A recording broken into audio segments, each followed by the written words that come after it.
히브리서 11장 8절에서 10절. 하나님께서 아브라함을 믿음의 선조로 삼으신 이유. 믿음으로 아브라함은 부르심을 받았을 때에 순종하여 장래의 유업으로 받을 땅에 나아갈새 갈 바를 알지 못하고 나아갔으며, 믿음으로 그가 이방의 땅에 있는 것 같이 약속의 땅에 거류하여 동일한 약속을 유업으로 함께 받은 이삭 및 야곱과 더불어 장막에 거하였으니, 이는 그가 하나님이 계획하시고 지으실 터가 있는 성을 바랐음이라. 아멘. 오늘 말씀의 주제, 믿음의 선조 아브라함. 그리고 하나님께서 아브라함을 믿음의 선조로 삼으신 이유.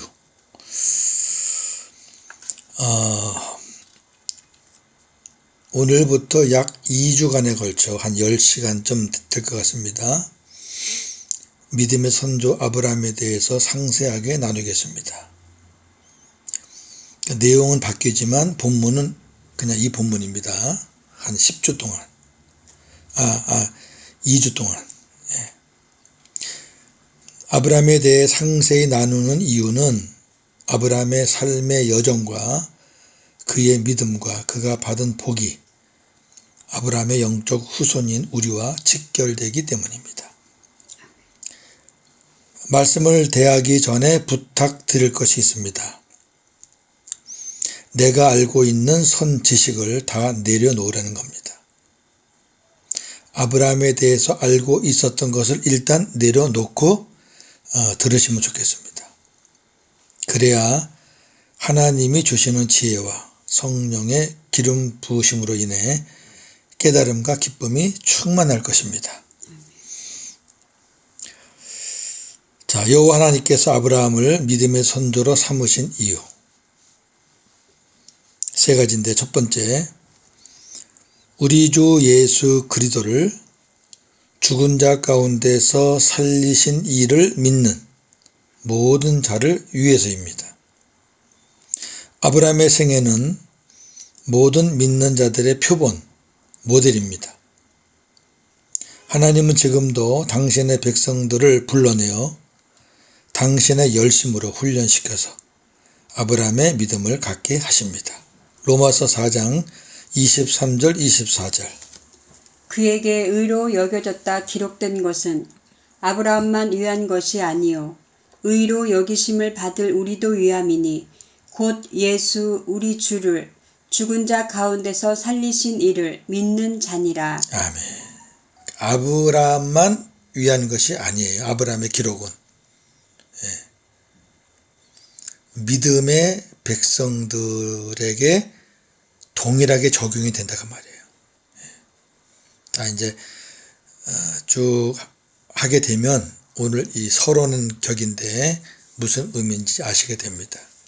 두 번째 이유. 우리로 하여금 아브라함의 믿음으로 말미암아 그리스도 안에서 성령의 약속을 받게 하시기 위해서입니다. 갈라디아 3장 13절 14절. 그리스도께서 우리를 위하여 저주를 받은 바 되사 율법의 저주에서 우리를 속량하셨으니, 기록된 바 나무에 달린 자마다 저주 아래에 있는 자라 하였음이라. 이는 그리스도 예수 안에서 아브라함의 복이 이방인에게 미치게 하고, 또 우리로 하여금 믿음으로 말미암아 성령의 약속을 받게 하려 함이라. 아멘. 하나님께서 약속하신 성령의 약속은 예수 그리스도께서 이루실 새 언약을 가리킵니다. 즉 그리스도께서 성령과 함께 오셔서 우리를 하나님의 자녀로 낳아 우리를 성전 삼고 영원히 함께 하시며 친히 말씀하시고 가르쳐서 그리스도의 마음으로 살도록 하시겠다는 약속입니다. 자, 신명기 30장 6절 8절. 내 하나님 여호와께서 내 마음과 내 자손의 마음에 할례를 베푸사 너로 마음을 다하며 뜻을 다하여 내 하나님 여호와를 사랑하게 하사 너로 생명을 얻게 하실 것이며, 너는 돌아와 다시 여호와의 말씀을 청종하고 내가 오늘 내게 명령하는 그 모든 명령을 행할 것이라. 아멘. 율법은 육신으로 행하는 거예요. 내가 하나님의 말씀 계명을 지키는 거예요. 내가 하나님을 사랑하고 이웃을 사랑하는 거예요. 복음은 육신이 아니라 마음이야, 마음. 근데 내 마음 갖고는 안 돼요. 그래서 하나님이 우리 마음에 오셔서 할례를 베풀어 주세요. 그래서 그 마음으로 하나님을 사랑하고 이웃을 사랑하게 만들어 주세요. 그리고 생명, 영생을 주세요. 신명기에 있지만 이 약속은 옛 언약 율법의 약속이 아닙니다. 새 언약 복음의 약속입니다. 요한복음 16장 13절에서 15절. 진리의 성령이 오시면 그가 너희를 모든 진리 가운데로 인도하시리니 그가 스스로 말하지 않고 오직 들은 것을 말하며 장래 일을 너희에게 알리시리라. 그가 내 영광을 나타내리니 내 것을 가지고 너희에게 알리겠음이라. 무릇 아버지께 있는 것은 다 내 것이라. 그러므로 내가 말하기를 그가 내 것을 가지고 너희에게 알리시리라 하였노라. 아멘. 자, 성령이 우리 안에 오셨잖아요. 성령만 오신 게 아니에요. 성령은 내 안에 계시고 주님은 하늘에 계시고 아니고요. 삼위 하나님은 같이 계시는 거죠. 중요한 거는 이 성령이 스스로 할 수 있는 건 아무것도 없어요. 스스로 말하지도 못하고 스스로 역사하지도 못해요. 오직은 예외가 없는 거죠. 오직 들은 것을 말해요. 들은 것을 알려줘요, 우리한테. 그러면 누구한테 들은 거냐?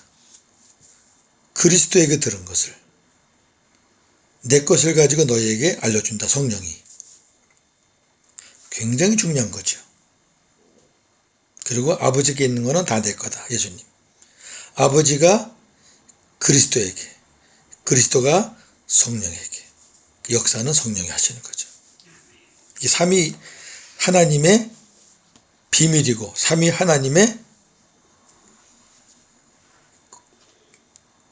어떤 거룩함 속에서 역할이에요, 역할. 예. 그리고 질서고요. 거룩한 질서.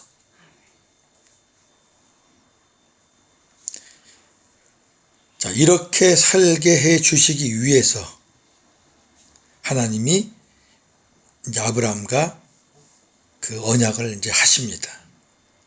그 과정을 보자고요. 자, 우리가 내 안에 계신 성령께서 보여주시는 주의 영광을 보면 주의 형상으로 변화되어 주님의 마음을 갖게 되고 주님의 마음이 되면 그 안에서 그리스도의 음성을 듣게 됩니다. 고린도후서 3장 18절. 우리가 다 수건을 벗은 얼굴로 거울을 보는 것 같이 주의 영광을 보매 그와 같은 형상으로 변화하여 영광에서 영광에 이르니 곧 주의 영으로 말미암음이니라. 아멘. 우리 안에 주님이 계시잖아요.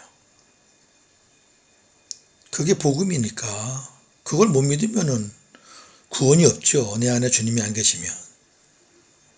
그 주님이 계시는데 빛으로 계시잖아요. 영광이에요, 영광. 육신의 눈으로 보는 게 아니라 믿음의 눈으로, 마음의 눈으로 보는 거죠. 아, 내 안에 주님이 계시는구나. 그래서 그 주님을 봐요. 나를 사랑하시는 주님, 나 위에 고난당하신 주님, 나 위에 부활하신 주님, 그리고 나와 함께 하시기 위해서 내 안에 오신 주님. 그 주님을 봐요. 그 주님을 보면 성령께서, 주의 영으로 말미암는 성령께서 우리를 변화시켜줘요. 어디까지? 영광에 이르기까지. 성화라는 거는 내가 뭘 해서 노력해서 율법적으로 뭐 애써서 성화되는 게 아닙니다. 내 안에 계신 주님을 보는 거죠, 우리는. 내 안에서 계시는 주님을 믿는 거죠. 내 안에 계신 주님께 모든 것을 맡기는 거죠. 그리고 그분께 순종하는 거죠. 그럼 성령께서 우리를 하나님의 사람으로 만들어 가시는 거죠. 그렇게 해서 변화가 되는 거죠. 요한복음 10장 27절. 내 양은 내 음성을 들으며 나는 그들을 알며 그들은 나를 따르느니라. 아멘. 주님의 음성을 듣지 못하는 양은 주님의 양이 아닙니다. 그럼 주님이 어디서 말씀하세요? 우리 안에서, 내 안에서. 사도 바울이 자신의 마음 안에서 말씀하시는 주님의 음성을 듣는다고 했을 때 바울은 그렇게 살았잖아요. 음성을 듣고. 고린도 교회 교인들 중 그를 비난하며 그 증거를 대라 하는 무리들이 있었습니다. 바울이 말씀을 들어? 그 안에 주님이 계셔?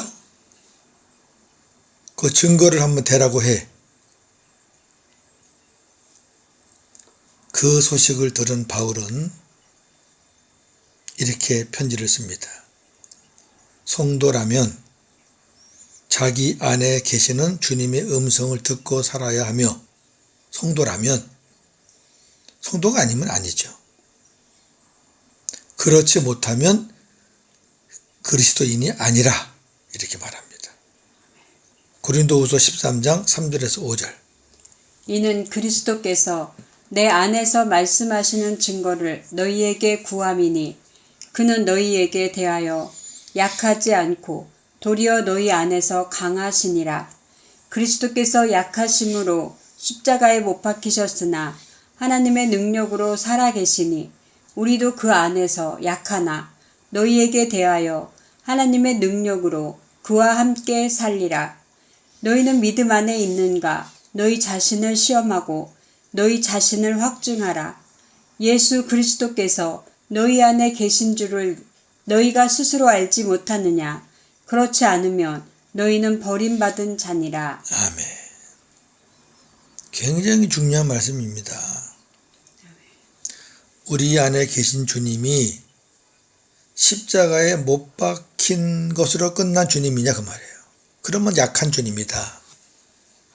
근데 우리 안에 계신 주님은 십자가에 못 박히셨다가 하나님의 능력으로 부활하신 주님이다.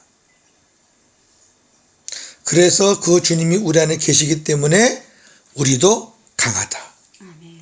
우리는 그와 함께 살고 있다. 그런데 그 주님이 너희 안에 계시는데 너희가 그분의 말씀을 못 들어? 너희가 그분의 말씀을 못 받아? 그럼 너희 가짜야. 그분은 우리 안에 말씀하시기 위해 오셨는데 우리 안에서 우리에게 말씀을 주시려고 오셨는데 너희가 말씀을 못 들어? 그럼 안 계신 거지. 아니면 계시는데 못 들어? 그럼 너희가 복음을 아직 모르는 거지. 강력하게 말합니다.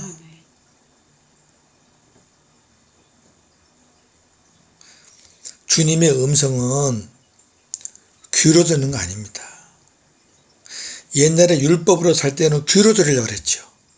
왜? 주님이 밖에 계시니까 그냥 밖에서 뭔가 들으려고. 그러다가 귀신 소리 듣는 거예요. 성도는 주님이 우리 안에 계신 사람이 성도입니다. 물론 외적인 역사도 있고 내적인 역사도 있지만 외적인 역사는 100% 신뢰할 수가 없어요. 하도 들리는 소리가 많거든요. 어지러운 세상 중에. 그러나 우리 안에 계신 주님, 내적인 음성은 선명하죠. 육신의 옛사람은 죽었잖아요. 그리고 내 안에 주님이 머리로 살아 계시잖아요.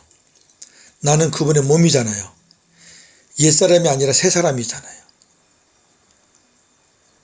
그 주님을 바라보고 믿고 내 마음이 주님 마음 되면 머리가 주시는 공급하시는 은혜가 있어요. 그거 주님의 말씀이에요. 주님의 은혜고요.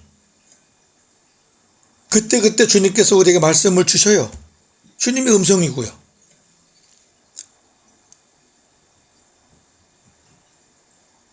우리가 믿지 않아서 그래요. 집중하지 않아서 그래요. 훈련이 안 돼서 그래요. 저도 신학을 10년 이상 했고 저도 목회를 30년 이상 했잖아요. 복음을 깨닫기 전에는 누가 주님의 음성 듣는다 그러면 난리를 쳤죠. 저도. 그런데 주님의 말씀을 못 들으면 가짜라는데 성경에서는. 당연히 주님의 양은 주님의 음성을 듣는 게 정상이라는데. 오늘 이 말씀을 들으시는 분들 주님의 음성을 듣는다 그러니까 자꾸 옛날식으로 이상한 사람들, 신비주의자들, 무슨 예언자들 그거 아니에요. 그런 사람들은 잘못된 사람들도 많습니다. 점쟁이처럼 하는 거 아니에요. 주님에 대해서 가르쳐 주시고 하나님이 하시는 일을 깨닫게 해주시고 우리가 구원받는데 필요한 것들을 말씀하시는 거지 동으로 가라 서로 가라 그렇게 말씀하시는 거 아니잖아요.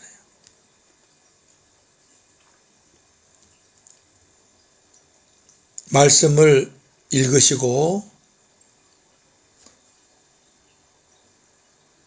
내 안에 계신 주님이 그 말씀을 통해서 나한테 무슨 말씀을 하시는지 집중하세요. 마음을 여세요. 그러면 그분이 감동도 주시고 생각을 통해서 마음을 통해서 그분이 말씀을 주십니다. 저는 그 은혜로 살아요. 그 은혜로 말씀도 준비하고 그 은혜로 복음도 전하고 있습니다. 자, 세 번째 이유. 하나님이 아브라함을 믿음의 선조로 세운 세 번째 이유. 하나님은 우리들로 하여금 아브라함과 같은 믿음을 소유하게 함으로써 그 믿음으로 말미암아 하나님이 맹세하신 새 언약을 믿게 하시고 새 언약의 일꾼으로 천국 되어 살도록 하시기 위해 아브라함을 믿음의 선조로 삼으신 것입니다. 정리합니다. 하나님께서 예수 그리스도 안에서 반드시 이루실 영원하신 계획을 하나님의 경륜이라고 합니다. 하나님께서는 자신의 경륜을 이루시기 위해 택하신 자들을 하나님의 생명으로 거듭나 그리스도를 머리로 하고 사는 교회를 세우실 계획을 갖고 사람 아담을 만드셨습니다. 그러나 아담과 여자가 마귀의 유혹으로 인하여 범죄함으로 말미암아 에덴에서의 하나님의 계획은 깨어지고 말았습니다. 그렇다면 하나님의 영원하신 계획이 취소된 것일까요? 아닙니다.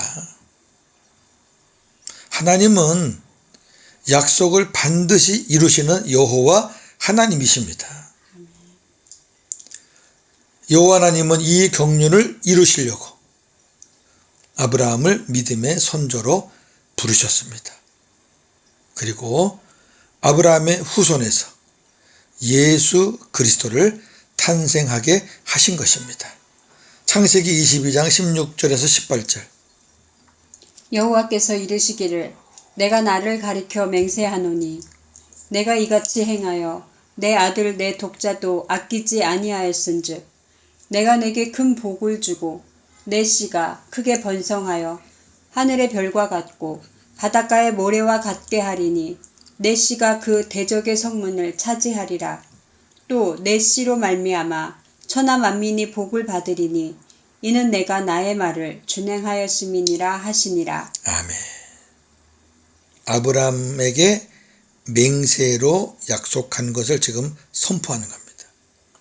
여기 내 씨, 내 씨, 내 씨 계속 나와요. 자, 이 씨가 누굴까요? 마태복음 1장 1절. 아브라함과 다윗의 자손 예수 그리스도의 계보라. 아멘. 자, 예수 그리스도가 아브라함의 자손이라고 마태복음 1장 1절에 나와 있고요. 자, 갈라디아 3장 16절. 이 약속들은 아브라함과 그 자손에게 말씀하신 것인데 여럿을 가리켜 그 자손들이라 하지 아니하시고 오직 한 사람을 가리켜 내 자손이라 하셨으니 곧 그리스도라. 아멘. 내 씨, 내 씨라고 했던 바로 그 내 씨가 그리스도였다 그 말이죠. 이 일을 이루시려고 하나님이 아브라함을 믿음의 선조로 세우신 겁니다. 할렐루야. 오늘도 복음으로 승리하시는 저와 여러분 되기를 주님의 이름으로 축원합니다. 아멘. 하나님 감사합니다. 영원하신 계획을 세우시고 인간을 만드셨는데 그 인간이 타락함으로 하나님은 아브라함을 불러 믿음의 선조로 세우시고 그 후손에서 예수 그리스도를 탄생하게 해 주셨습니다. 감사합니다. 그래서 우리가 아브라함을 공부하는 이유는 예수 그리스도와 직결되기 때문이라고 우리가 서론에서 들었고, 이제 아브라함을 공부하면서 어떻게 아브라함이 예수님을 만났고, 그리고 어떻게 아브라함이 예수님을 믿는 사람들과 같은 은혜 속에서 하나님의 영광을 드러내는가를 우리가 살펴보면서 구원이 전적인 하나님이 시작해서 하나님이 진행하시고 하나님이 끝을 맺는 게 구원이구나 하는 것을 우리가 깨닫게 될 것입니다. 아버지께서 부족한 종의 입술에 기름 부으셔서 잘 감당하게 하시고 듣는 이들의 귀도 열어주시고 또 말씀을 볼 때 눈도 열어주시고 또 말씀을 받을 때 마음도 열어주셔서 하나님의 영광을 보게 하옵소서. 오늘도 복음으로 승리하는 하루가 되기를 원합니다. 예수님의 이름으로 기도하옵나이다. 아멘.